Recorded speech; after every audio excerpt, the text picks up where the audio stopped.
మీకు చట్టం ప్రకారం వెళ్తున్నారు, మీరు ఎక్కడ కూడా అన్లాఫ్లోకి వెళ్ళట్లేదు, లా ప్రకారం వెళ్తున్నారు. కానీ వాళ్ళు ఏడుస్తున్నప్పుడు బాధ అనిపిస్తుంటుందా? నేను మొన్న కూడా నేను ఇంజనీర్స్ అందరితో మీటింగ్ అయినప్పుడు కూడా చెప్పాను. కొన్ని చోట్ల మురళి ఎట్లుండాలంటే మనసును చంపుకొని పనిచేయాలనేది నేను మొన్న కూడా చెప్పాను. ఇప్పుడు గంజాయి మనం మీకు తెలుసు, నేను ఏఓబి ఏరియాలో రైడ్ చేశాం. మేము ఏది నల్గొండలో ఉన్నప్పుడు వెళ్ళి రైడ్ చేసాం. రైడ్ చేసినప్పుడు అక్కడ ఫైరింగ్ చేసాం. ఫైరింగ్ చేసి అక్కడ లక్షలాది కేజీల గంజాయి దేశవ్యాప్తంగా సరఫరా అవుతుంది. 10,000 కోట్ల మార్కెట్ అది ఏఓబి నుంచి. ఒకసారి వెళ్ళి అక్కడ మొత్తం ఫైరింగ్లు చేసి కాస్త హడావడి చేసేటప్పటికి అప్పుడు ప్రభుత్వం కూడా, అప్పుడు గతంలో ఉన్న ప్రభుత్వం కూడా, వారు కూడా బాగా రియాక్ట్ అయ్యి వారు కూడా చేస్తుంది. అది పరివర్తన ఏదో పెట్టారు, చేసేసి మొత్తం దాన్ని మొత్తం గంజాయిన ఆపరేషన్ పరివర్తన చేసి మొత్తం గంజాయినంతా క్లీన్ చేయడం మొదలెట్టారు. సిస్టమ్ అనేది తప్పు చేయాలంటే భయపడాలి. విచ్చలవిడిగా అన్ని గంజాయి అంతా సాగుల్లో ఉంటే కనుక అది వ్యవస్థ ఏంటి అక్కడ? ఇప్పుడు ఎవడంట ఇష్టమైనట్టు అందరూ అనాథరైజ్గా కడుతుంటే వ్యవస్థ ఏంటి అక్కడ? ఎవడో ఒకటి చేస్తే దానికి అర్థం ఉంటుంది. 100లో 99 మంది చేస్తుంటే ఎందుకు సిస్టమ్ ఎందుకు? అది మూసేసి మనం మామూలుగా చేయాలన్నమాట. అది గంజాయి అంతా సాగు చేస్తే లీగలైజ్ చేయాలి అక్కడ, అంతేగాని అంటే అక్కడ ఆ గంజాయి దాంట్లో చూసేటప్పుడు మనం ఎలా చూస్తాం? అక్కడ దానివల్ల ఒక 10,000 20,000 మంది ఎఫెక్ట్ అవుతారు. అది ముఖ్యమా? కంట్రీ మొత్తం ఉన్నటువంటి కోట్లాది మంది దానివల్ల బెనిఫిట్ అవుతారు. సెకండ్ వన్ మనం ప్రయారిటీ. ఎగ్జాక్ట్లీ. సో అంటే ఇదే బెంథమ్స్ యూటిలిటేరియనిజం అని ఉంటుందన్నమాట. అంటే మనం దీంట్లో ఎవరికి ఎక్కువ లాభం చేసేది ఉంటే దానివైపు మనం మొగ్గు చూపాలని. సో ఇక్కడ కొంతమంది డెఫినెట్గా కొంతమంది ఇంట్రెస్ట్లు పోతాయి, ఎఫెక్ట్ అవుతాయి. ఇక్కడ నష్టపోయిన వాళ్ళు ఉండొచ్చు వాళ్ళు, ఓకే. సో కొంతమంది విల్లాస్ పోయిన వాళ్ళకి కూడా చట్టవిరుద్ధంగానే ఉన్నాయి అన్నీ కూడా, చట్టపరంగా ఏది లేదు. అది మన జస్టిస్ మన భాస్కర్ రెడ్డి గారు చెప్పింది కానివ్వండి, వాళ్ళని వెళ్ళి మీరు కంపెన్సేట్ చేయమని క్లెయిమ్ చేయమనంటే మా మీద కోర్టులో రూపాయి రాదు చెప్తున్నారు కదా. ఎందుకంటే లీగల్గా we are on the right side. వెళ్ళి వాళ్ళు ఏమనండి, ఏ కోర్టులో అయినా ఏమనండి, వేసి పైసలు కట్టమనండి, కొలగొట్టిన దానికి రూపాయి కూడా రాదు. Because they are on the wrong side. చట్టపరంగా they are on the wrong side. అయినా కానీ కూడా మమ్మల్ని కోల్చకూడదు అని చెప్పంటే కనుక సేమ్ థింగ్. ఇప్పుడు నేను చెప్తున్నా కదా, గంజాయి దగ్గర మీరు చేస్తే కనుక అక్కడ ఎఫెక్ట్ అవుతారేమో. బట్ కంట్రీ వైడ్ అనేది మనకి డెఫినెట్గా దానివల్ల ఇంపాక్ట్ అవుతుంది. దానివల్ల అయింది. కేజీలు మీరు చూస్తే కనుక ఏఓబి నుంచి చాలా పెద్ద ఎత్తున తగ్గిపోయింది. అవునండి. అప్పుడు మేము చేసినటువంటి ఆపరేషన్ తర్వాత గవర్నమెంట్ అక్కడ కూడా చాలా స్పందించారు. అప్పుడు ఉన్నటువంటి జగన్మోహన్ రెడ్డి గారి ప్రభుత్వం కానివ్వండి, లేదా ఇప్పుడు చంద్రబాబు నాయుడు గారి ప్రభుత్వం కూడా, వారు కూడా కంటిన్యూ చేస్తున్నారు. అంటే ఏపీ గవర్నమెంట్ అంతా కూడా, పాత గవర్నమెంట్ అయినా కొత్త గవర్నమెంట్ అయినా, గంజాయి అనే దాని మీద చాలా ఫోకస్గా పెట్టి చేస్తున్నారు. విచ్ ఈస్ వీ వాంట్, అదే కావాలి కదా. అక్కడి నుంచే సోర్స్ మనకి అంతా వస్తుంది. సో అంటే ఈ అన్నిట్లో కూడా ఇప్పుడు ఈ కొంతమంది ఎఫెక్ట్ అయ్యారంటే కనుక, దీంట్లో ఎఫెక్ట్ అయిన వాళ్ళు ఎవరంటే వాళ్ళు తప్పకుండా ఇప్పుడు ఎవడో ఒకటి మీద ఫస్ట్ వేటు పడుతుంది కదా. దానివల్ల అందరికీ ఇది సెన్సిటివ్. లీగల్గా 100% we are on the right side. So ఇంకొకటి, సండే రోజు కూల్చొచ్చా, మండే రోజు సాటర్డే కూల్చొచ్చా అనేది కూడా ఉంది. సో అప్పుడు బహుశా హైకోర్టులో కూడా దీని మీద వచ్చింది. బట్ మీకు చెప్పాలని మళ్ళీ అది కూడా హైకోర్టు జడ్జిమెంటే ఉంది, 3SS జడ్జిమెంట్ అని. చాలా స్పష్టంగా అది సండే అయినా సాటర్డే అయినా ఎప్పుడైనా కూల్చొచ్చు, 3SS వితౌట్ నోటీస్. సో అది ఉంది. వితౌట్ నోటీస్ కూడా చేయొచ్చు. Without notice 405 GHMC act. And Sunday అయినా సాటర్డే అయినా ఎప్పుడైనా చేయొచ్చు. Only public holidays 3SS judgement అనేది ఒక క్లబ్ హౌస్ని డిమాలిష్ చేస్తారు. ఏలూరు దగ్గర ఉన్న క్లబ్ హౌసెస్ చేసినప్పుడు దాంట్లో అది మొహరం రోజు ఏదో ఉంటుంది అనుకుంటా, అది పండగ రోజు ఏదో, అంటే పబ్లిక్ హాలిడే. ఆ రోజు చేసినప్పుడు అది ఆ రోజు సండే కూడా వస్తుంది, సండే అనేది వస్తే 3SS జడ్జిమెంట్లో డివిజన్ బెంచ్ ఆఫ్ హైకోర్టు చాలా స్పష్టంగా చెప్తారు అనమాట. మీరు సండే అయినా సాటర్డే అయినా ఎప్పుడైనా కూల్చొచ్చు. ఓన్లీ పబ్లిక్ హాలిడే అది సండే రోజు పడ్డా కానీ కూడా మీరు చేయొద్దు అని చెప్తాం. అంటే పబ్లిక్ హాలిడే రోజు కూల్చొద్దు. సపోజ్ గాంధీ జయంతి అది ఉంది, లేదా ఏదో సంక్రాంతి ఉంది, లేకపోతే ఏదో దసరా ఉంది, పబ్లిక్ హాలిడే రోజు చేయొద్దు. పబ్లిక్ హాలిడే సండే రోజు పడ్డా కానీ కూడా చేయొద్దు అని కూడా ఇచ్చారన్నమాట. అంటే క్లారిటీ ఇవ్వడం అన్నమాట. సండే రోజు చేయొచ్చు అనేది కూడా స్పష్టంగా చెప్తాం. అంటే సాటర్డే సండే అప్పుడు అన్నారు మీరు అంతా సెలవుల రోజే చేస్తున్నారు, సెలవులు ఎప్పుడైనా చేయొచ్చు. There is no bar. 3SS judgement చాలా స్పష్టంగా ఉంది. We follow the procedure, rule of law అనేది ఉంటుంది. నోటీసులు ఇవ్వాల్సిన చోటు నోటీసులు ఇస్తున్నాము. ఇప్పుడు మాకు చాలా బలోపేతం చేశారు. ఇప్పుడు ప్రభుత్వం నుంచి ఆర్డినెన్స్ ద్వారా మాకు చాలా పవర్స్ ఇచ్చారు. చాలా యాక్ట్స్ ద్వారా కూడా మాకు పవర్స్ వచ్చాయి. మ్యాన్ పవర్ వచ్చాయి, చాలా స్ట్రెంత్. ఇప్పుడు మీరు అంటున్నారు సైలెంట్ అయిపోయిందా అన్నారు. సైలెంట్ ఏం కాదు. ఇవన్నీ కూడా ఒక స్ట్రాటజికల్గా వీఆర్ దాన్ని బిల్డ్ చేస్తూ చేస్తున్నాం అనమాట. ఇప్పటికీ డెమాలిషన్స్ అవుతున్నాయి, కానీ మీకు ఏంటంటే నాగార్జున డెమాలిషన్ లాంటిది అయితేనే మీరు అప్పుడు దాన్ని మీడియా విల్ బి హ్యాపీ, అది క్యారీ చేయాలనుకుంటారు.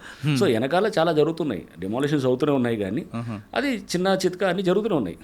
సో మీరు అనుకుంటే మేము మీరు ఫస్ట్ గుర్తుపెట్టుకోవాల్సింది అంటే ఆగస్ట్లో వచ్చినప్పుడు ప్రెస్ మీట్ పెట్టాం మేము. పెట్టి నేను పవర్ పాయింట్ ప్రజెంటేషన్ ఇచ్చాను. నేషనల్ రిమోట్ సెన్సింగ్ ఏజెన్సీ డేటాని స్క్రీన్ మీద చూపిస్తూ మీడియా అందరితో కూడా మాట్లాడు. ఆగస్ట్ ఫస్ట్ వీక్ అండి, డిమాలిషన్ కూడా స్టార్ట్ చేయలేదు. చెప్తూ 61% చెరువులు మొత్తం ఆక్రమణ అయినాయి హైదరాబాద్లో, మిగతా ఉంది 39% అని రిమోట్ సెన్సింగ్ దాంతో చెప్తూ ఫేజెస్ చెప్పాను. మేము చేసేది ఏం చేయాలనుకుంటున్నాను. ఫస్ట్ ఫేజ్ 1, ఫస్ట్ ఈ విధ్వంసాన్ని ఆపాలి. ఈ విధ్వంసాన్ని ఎలా ఆపాలంటే కనుక we'll go on demolitions. Next phase 2, ఈ డెమాలిషన్స్ తోటి ఆగిపోతాయి, ఫస్ట్ ఫర్దర్ ఎంక్రోచ్మెంట్స్ ఆగిపోతాయి. అన్నీ కూలగొడదాం అనట్లేదు, డెమాలిషన్ చేయగానే ఆ డిటరెన్స్ తోటి ఎవ్రీథింగ్ విల్ కొంతవరకు అవుతుంది. ఆ తర్వాత ఫర్దర్గా ఏం చేసాం, అధికారుల మీద కేసులు పెట్టాం, డెమాలిషన్స్ చేసాం. చేసినప్పుడు ఇప్పుడు చేయాలంటే 1-2 సార్లు ఆలోచన చేస్తారు. రేపు ఎవడైనా ఇప్పుడు చేసినాడు అనుకోండి, ఇప్పుడు చేస్తే అతను రేపు తప్పకుండా ముందు అతనికి డెమాలిషన్ అవుతుంది. ఇప్పుడు కూడా అంటే first is demolition, second is రిజ్యునేషన్. Okay, అంటే ఎందుకు చేస్తున్నాం ఇదంతా? ఊరిని కూలగొట్టడం ఏమన్నా మాకేమన్నా దాంతో ఆనందం వస్తుందా? కూలగొట్టం ఇది డిస్ట్రక్టివ్, భవిష్యత్తు కోసం కదండి. ఎగ్జాక్ట్లీ. దీని తర్వాత అసలు పని అప్పుడు మొదలవుతుంది. ఇది మొదట జరుగుతున్నది, ఇది ఒక ప్రారంభంలో జరిగేటటువంటి ఒక ప్రక్రియ మాత్రం ఇది. దాని తర్వాత జరిగేది అసలుది చెరువులు నాలాలు రివైవల్ అనమాట. అది దట్ ఈస్ మోర్ ఇంపార్టెంట్. కూలగొట్టడం ఇంపార్టెంట్ కాదు, కన్స్ట్రక్టివ్గా చెరువుని పునరుద్ధరణ చేయటం, నాలాలు మళ్ళీ ఎస్టాబ్లిష్ చేయటం, లేకపోతే గవర్నమెంట్ ల్యాండ్ని రిస్టోర్ చేయటం, పార్క్ ఉంటే కనుక పార్కును రిస్టోర్ చేయటం, ఇవన్నీ దీస్ ఆర్ ద మనకి జరిగేటటువంటి ఇంపార్టెంట్ ఇదనమాట. సో అంతే తప్ప కానీ ఇది చేసేది దానికోసం. అది డెమాలిషన్ స్టార్ట్ చేయకముందే చెప్పాం. సో అంటే దాని అర్థం అన్నీ చేస్తారనేది. ఇప్పుడు ఏది మీరు నివాసమై ఉన్నటువంటి ఇళ్ళని దాన్ని కూల్చొని ఇప్పుడు అంటున్నారు, ఇంతకుముందు ఫస్ట్ నుంచి ఇదే మాట అంటున్నాం. ఎప్పుడు కూడా మేము నివాసం ఉన్న ఇల్లుని ఏది కూల్చలేదు. ఒక్కటి సున్నం చెరువు దగ్గర రేకుల షెడ్లు అది ఉన్నదాన్ని అక్కడ చేసాం. అది ఏది సున్నం చెరువు దగ్గర వాళ్ళు ఎందుకు అక్కడ ఎవడైతే గ్రాబ్ చేసి ఉన్నాడో, ఆ చెరువుని గ్రాబ్ చేసి ట్యాంకర్ల బిజినెస్ చేస్తున్నాడో అతని కింద పనిచేసే స్టాఫ్ అనమాట. దానికి ముందు ఒక వారం రోజుల ముందు ఎన్కన్వెన్షన్ కూల్చినప్పుడు దాని చుట్టూ చెరువు చుట్టూ, అది తెమ్మిడికొంట చెరువు అంటారు, దాని చుట్టూ చాలా షెడ్స్ చాలామంది ఇట్లా ఏది ఉన్నాయి, చిన్న ఇల్లులు వేసుకునే వాళ్ళు ఉన్నారు. ఎవరికి కూల్చలేదే. అది బఫర్ జోన్లో FTL వచ్చినా కానీ కూడా కూల్చలేదు మేము. అంటే చాలా ఫస్ట్ నుంచి చాలా స్పష్టంగా ఉన్నాము. అంతేగాని ఇప్పుడు ఏదో సడన్గా ఏదో మేమేదో ఏది అక్కడ కూల్చారు ఇక్కడ కూల్చారంటే డిస్కనెక్టెడ్గా ఉన్న వాటిని కలపటకూడదు అనమాట. అక్కడ ఇల్లులు ఏ పరిస్థితిలో కూల్చామంటే అది ఒక ల్యాండ్ గ్రాబరు, అతను ఆ కమర్షియల్గా చేస్తున్నాడు, అతనితో చేస్తున్నాడు. అతను తప్పకుండా చేస్తాం. ఇక ముందు కూడా ఎవడైతే కనుక గ్రాబ్ చేయాలనే ఉద్దేశంతో సపోజ్ నైట్ అక్కడ ఇల్లులు కట్టారనుకోండి, నైట్ కడితే ఖచ్చితంగా కూలుస్తాం. అదే మీరు చేసిన కూలగొట్టిన ఇంట్లో కిచెన్ ఉంది, అదే కదండి. అది వాళ్ళు ఎవరో చిన్న అమ్మాయిని పలకలు తీసుకొని ఇవ్వలేదు అని అంటున్నారు. 1-2 ఇన్సిడెంట్స్ అక్కడ కింద జరిగేటప్పుడు దాన్ని సోషల్ మీడియాలో చూపించేసి దాని వెనకాల ఎవరు ఉంటారు, దాని ఇంట్రెస్ట్, దాన్ని వేరే ఇంట్రెస్ట్లు ఉండేవాళ్ళు ఉంటారన్నమాట. దాన్ని చాలా పెద్దగా చూపిస్తూ అదేది ఆ చిన్నపిల్లని అక్కడ వందలాది మంది డెమాలు జరిగేటప్పుడు 1-2 చిన్న పొరపాట్లు అయితే కనుక డెఫినెట్గా బాధపడతాం. తర్వాత మా వాళ్ళని కోపడ్డాను, అరే పిల్లలకి వాళ్ళకి మీరు వాళ్ళు అక్కడ పలకలు తీయడం లేదా వాళ్ళు వాటర్ అడిగితే కనుక ఎందుకు చేయలేదని చెప్పి కోపడ్డాం. ఒక ఆమె కూడా ఆత్మహత్య చేసుకుంది అనుకుంటా కదా. అసలు మాకు సంబంధం లేదు, అది కూడా మాకు కలిపారు అన్ని ఖాతాల్లో. అంటే ఎవరు ఎక్కడ ఏది జరిగినా కానీ కాశ్మీర్ దాకా మొత్తం మా ఖాతాలో వస్తుంటుంది అనమాట, హైడ్రాల్లో పడుతుంటుంది ఇప్పుడు. సో అది అక్కడ ఎక్కడో సిద్దిపేట దగ్గర ఏదో చేస్తే కూడా ఏది మన ఎవరో ఇల్లు బిల్డింగ్ కడితే దాంట్లో చెరువులో దాన్ని కూల్చేశారనమాట. అక్కడ లోకల్ వాళ్ళు చేశారు, మాకు సంబంధం లేదు. అది కూడా మా దాంట్లోనే వేసారు ఖాతాలో.